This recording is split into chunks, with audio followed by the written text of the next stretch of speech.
Karnataka RSS വിരുദ്ധമായിട്ട് നീങ്ങുകയാണ്. അവർക്ക് RSSനെ നിരോധിക്കണം എന്നുള്ളതാണ്. പക്ഷേ ഇത് നടത്തുന്ന ആ സർക്കാർ, കർണാടക സർക്കാർ കോടതി വിധി മറക്കുന്നുണ്ടോ എന്നുള്ള വലിയൊരു ചോദ്യം അവിടെ അവശേഷിക്കുന്നുണ്ട്. എന്താണത്? അതായത് RSSൽ കേന്ദ്ര സർക്കാർ ജീവനക്കാരുടെ പങ്കാളിത്തത്തിലുള്ള നിയന്ത്രണങ്ങളൊക്കെയും മധ്യപ്രദേശ് ഹൈക്കോടതി റദ്ദാക്കിയിരുന്നു. അതിൻ്റെ അരാഷ്ട്രീയമായുള്ള സാമൂഹിക സംഭാവനകളെയൊക്കെ കോടതി അംഗീകരിക്കുന്ന ഒരു സാഹചര്യം ഇതിനു മുമ്പ് ഉണ്ടായിട്ടുണ്ട്.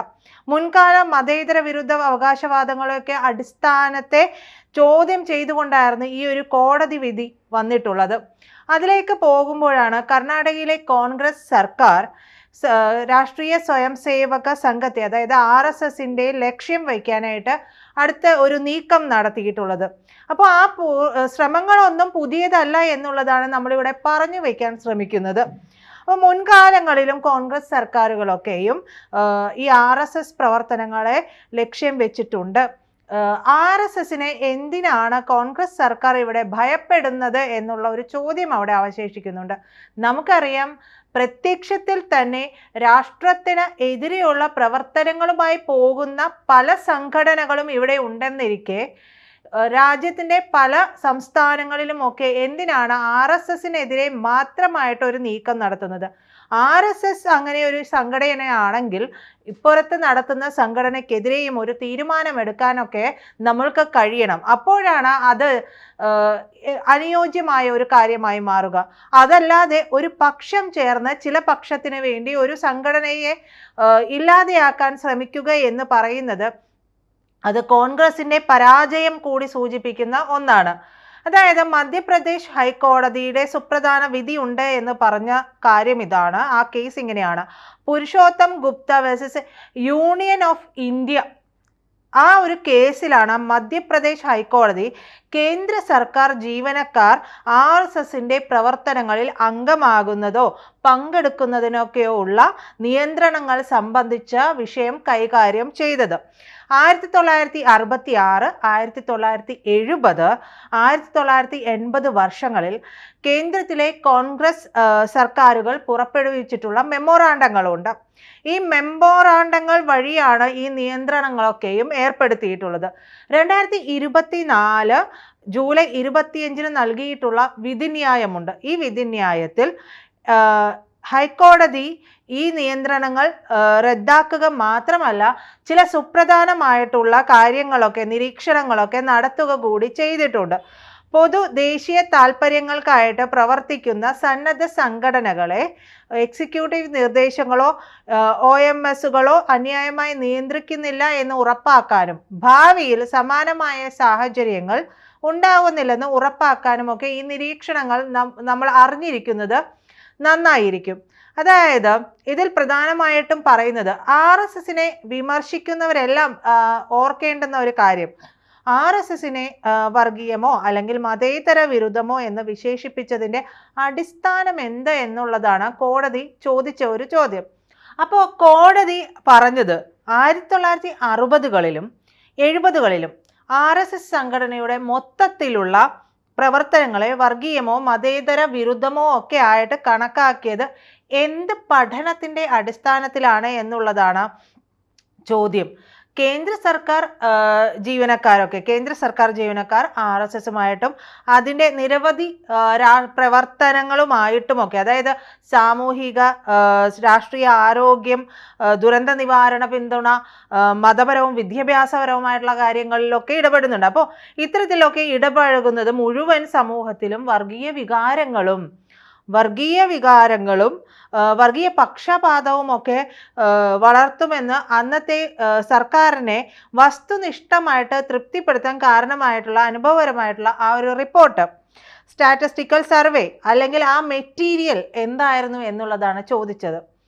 അത് സ്വാഭാവികമായും അറിഞ്ഞിരിക്കേണ്ട ഒരു കാര്യമാണല്ലോ. ഒരു സംഘടനയെ നമ്മൾ ഇത്തരത്തിലൊക്കെ ആക്ഷേപങ്ങൾ ഉന്നയിച്ചുകൊണ്ട് അതിനെ നിരോധിക്കാൻ പോകുമ്പോൾ അത് ഇത്തരത്തിലുള്ള മേഖലകളിൽ ആരോഗ്യപരമായിക്കോട്ടെ, രാഷ്ട്രീയമായിക്കോട്ടെ, സാമൂഹികമായിക്കോട്ടെ, വിദ്യാഭ്യാസമായിക്കോട്ടെ, ഇത്തരമുള്ള എല്ലാ മേഖലകളിലും എന്ത് തരത്തിലുള്ള ദോഷം ചെയ്യുന്ന ഒരു പ്രവൃത്തിയാണ് ചെയ്തത്, അത്തരത്തിലുള്ള റിപ്പോർട്ടുകൾ, എന്ത് അനുഭവങ്ങളുടെ റിപ്പോർട്ടുകളാണ് അവരുടെ പക്കലുള്ളത്, ഈ ആവശ്യം ഉന്നയിക്കുന്നവരുടെ പക്കലുള്ളത് എന്നുള്ളതായിരുന്നു ചോദ്യം. RSSന്റെ മുകളിൽ പറഞ്ഞ പ്രവർത്തനങ്ങളിൽ പദവി ഒഴിഞ്ഞതിന് ശേഷവും അല്ലെങ്കിൽ അതിനു മുമ്പൊക്കെ ഏതെങ്കിലും ഒരു ജീവനക്കാരൻ മതേതര വിരുദ്ധമായിട്ട് എന്ന് കണക്കാക്കാവുന്ന പെരുമാറ്റത്തിൽ ഏർപ്പെടുന്നുണ്ട് എന്നും മനസ്സിലാക്കാനുള്ള, അല്ലെങ്കിൽ അങ്ങനെ ഒരു നിരീക്ഷണത്തിൽ എത്താനുള്ളതിൻ്റെ കാരണം എന്താണ് എന്ന് കൂടി ചോദിക്കുന്നുണ്ട്. രാജ്യത്തിൻ്റെ സാമുദായിക ഘടനയും മതേതര സ്വഭാവവും ഒക്കെ നിലനിർത്തുന്നതിന് RSSന്റെ എന്തെങ്കിലും ഒരു തരത്തിലുള്ള അരാഷ്ട്രീയമോ അല്ലെങ്കിൽ രാഷ്ട്രീയേതര പ്രവർത്തനങ്ങൾ പോലും കേന്ദ്ര സർക്കാർ ജീവനക്കാരുടെ പങ്കാളിത്തവും ഇടപെടലും ഒക്കെ നിരോധിക്കണമെന്ന് തോന്നണമെങ്കിൽ അതിന് തക്കതായ കാരണം വേണം. ആ തക്കതായ കാരണം എന്നാണ് ചോദിച്ചത്. മാത്രമല്ല, ഇതിൽ കോടതി പറഞ്ഞ ഒരു കാര്യം, കേന്ദ്ര സർക്കാർ ജീവനക്കാർക്ക് ചേരാൻ അനുവാദമില്ലാത്ത സംഘടനകളുടെ പട്ടിക, ആ പട്ടികയിൽ നിന്ന് RSSനെ ഒഴിവാക്കിയതിന് കോടതി എന്താണ് കാരണം എന്നാണ് ചോദിച്ചത്. അതായത് ഈ കാരണങ്ങൾ എന്ന് പരിശോധിച്ചാൽ സംഘടന വിശ്വാസ്യതയെക്കുറിച്ച് ധാരാളം തെളിവ് ലഭിക്കും എന്നാണ് പറയുന്നത്. അതായത് RSSനെ നിരോധിക്കാൻ ചൂണ്ടിക്കാണിച്ച കാരണങ്ങൾ കൊണ്ട് തന്നെ അതൊന്നും ഇത്തരത്തിലുള്ള കാരണങ്ങളെ അല്ല എന്നുള്ളത് കൂടി മനസ്സിലാക്കാൻ പറ്റും. അങ്ങനെയുള്ള കാരണങ്ങളും ഒക്കെയുണ്ട്. മറ്റൊരു കാര്യം എന്ന് പറയുന്നത്, ഇതെല്ലാം പരിഗണിച്ചതിനു ശേഷം കോടതി പറയുന്നത്, RSSൽ നിന്ന് പ്രചോദനം ഉൾക്കൊണ്ടുകൊണ്ട് RSS വോളണ്ടിയർമാർ നടത്തുന്ന 2 പ്രധാനപ്പെട്ട സംഘടനകളുടെ ക്ഷേമ പ്രവർത്തനങ്ങളെ കോടതി പ്രധാനമായും എടുത്ത് പരാമർശിക്കുന്നുണ്ട്. ഏതൊക്കെയാണവ? അത് രാഷ്ട്രീയ സേവാ സമിതി, അതായത് RSBയും സരസ്വതി ശിശു മന്ദിറുകളാണ്, SSMകളും. അപ്പോൾ ഈ SSMകളുടെ ഒരു ശൃംഖലയിലൂടെ എന്താണ് അവർ ചെയ്യുന്നത്?